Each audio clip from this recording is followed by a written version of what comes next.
Bonjour et bienvenue au Club Emploi avec la DRH de Reckitt Benckiser. Cette énorme multinationale de 38 000 collaborateurs implantés dans 60 pays fabrique une vingtaine de marques que vous connaissez peut-être, enfin que vos WC par exemple connaissent peut-être, comme Harpic. Peut-être que votre lave-linge adore Calgon, ou peut-être votre corps connaît Durex ou Scholl, ou encore Nurofen ou Strepsil. Alors justement, est-ce que Reckitt recrute les mêmes profils pour s'occuper de produits aussi différents? Est-ce qu'on peut faire une carrière à l'international quand on est chef de produit Scholl, par exemple? Et l'ambiance de travail dans tout ça, quelle est-elle en France? On parle de tout cela avec Sylviane Char, qui est directrice des ressources humaines France du groupe Reckitt Benckiser.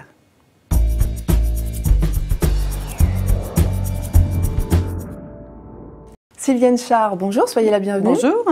Alors, pour la France, vous annoncez une cinquantaine de recrutements pour 2013. D'abord, c'est assez peu. Est-ce qu'en 2012 et en 2011, c'était ces volumes-là ? Non, nous recrutons en effet une cinquantaine de personnes par an, mais il faut aussi se remettre dans l'univers de la France, où nous avons 700 collaborateurs répartis pour moitié sur les unités commerciales et pour moitié sur le site industriel, ce qui fait que 50 collaborateurs.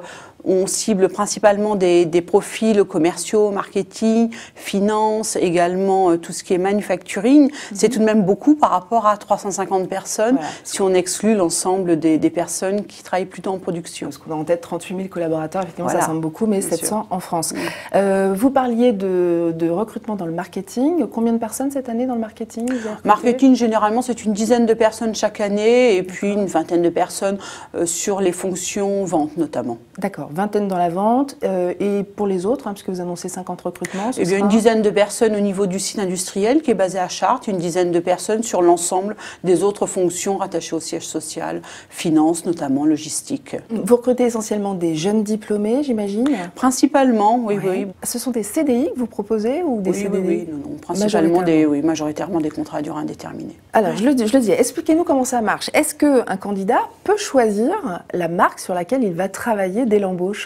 Alors, je ne dirais pas qu'il choisit, parce qu'on est aussi une organisation où on doit gérer l'ensemble de nos postes.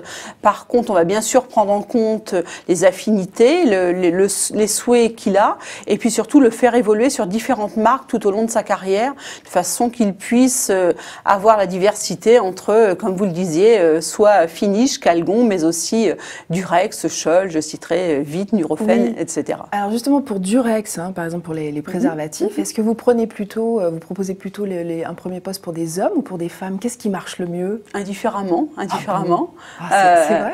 En fait, oui, totalement. Qu'est-ce qui a les meilleures idées pour promouvoir le produit? Je ne pense pas que ce soit une question de sexe, c'est très clairement une question de sensibilité marketing. Et non, sur Durex, par exemple, on a eu indifféremment des chefs de produits hommes ou des chefs de produits femmes, et ça n'a pas d'importance. Bon. Vous avez des produits qui n'ont pas forcément une image sociale facile, qui ne donnent pas une image sociale facile.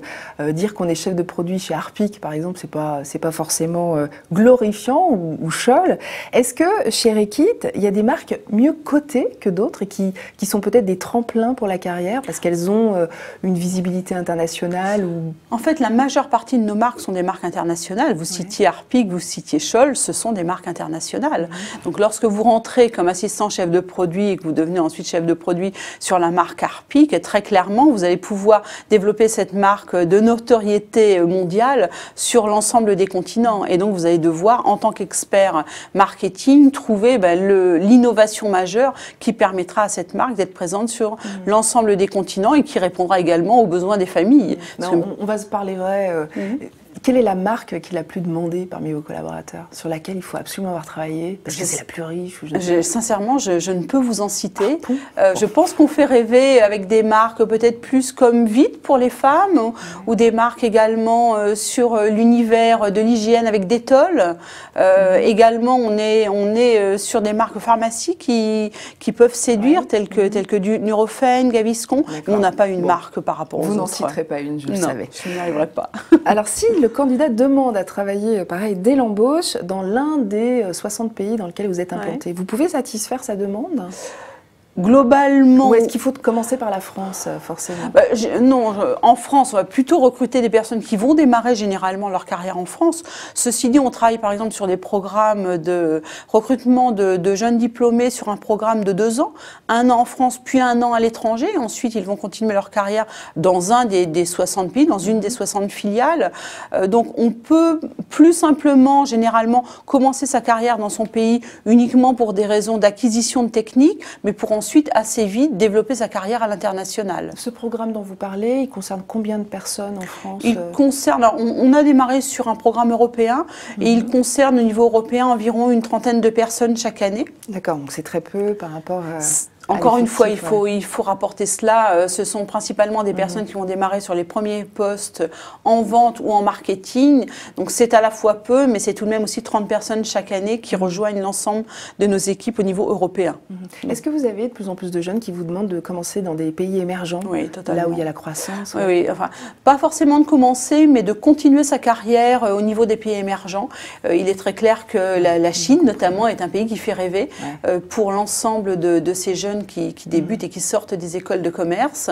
Et il y a en effet des possibilités. On a parallèlement mobilisé et bougé des personnes qui étaient au sein de nos équipes manufacturing en Chine, en Thaïlande. Je peux vous citer quelques pays dans l'année écoulée. On va parler du processus de sélection chez Reckitt. Votre premier critère de sélection, j'ai l'impression que c'est le diplôme. Est-ce que c'est ça? Pas seulement, on recherche des profils qui sont très écoles de commerce, oui, totalement, puisqu'ils vont se développer dans des équipes marketing et vente où le cursus école de commerce nous convient bien en termes de formation de base. Mais ce que l'on recherche prioritairement sont des personnes qui correspondent aux valeurs de l'entreprise, à savoir une forte orientation résultat, une initiative également très prouvée et un point sur la responsabilisation, sur quel que soit le poste que l'on occupe, c'est important de se sentir extrêmement responsabilisé dans cette entreprise. On va vraiment rechercher des profils de base qui vont pouvoir s'intégrer dans cette entreprise et qui vont pouvoir se développer.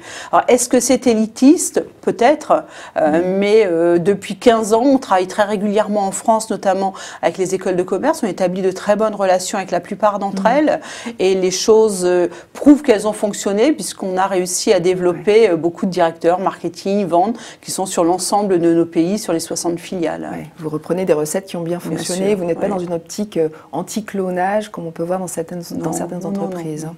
Sylviane Char, merci d'avoir répondu aux questions du Club Emploi Cadre Emploi Le Figaro Économie. On se retrouve dans une semaine avec un nouvel invité.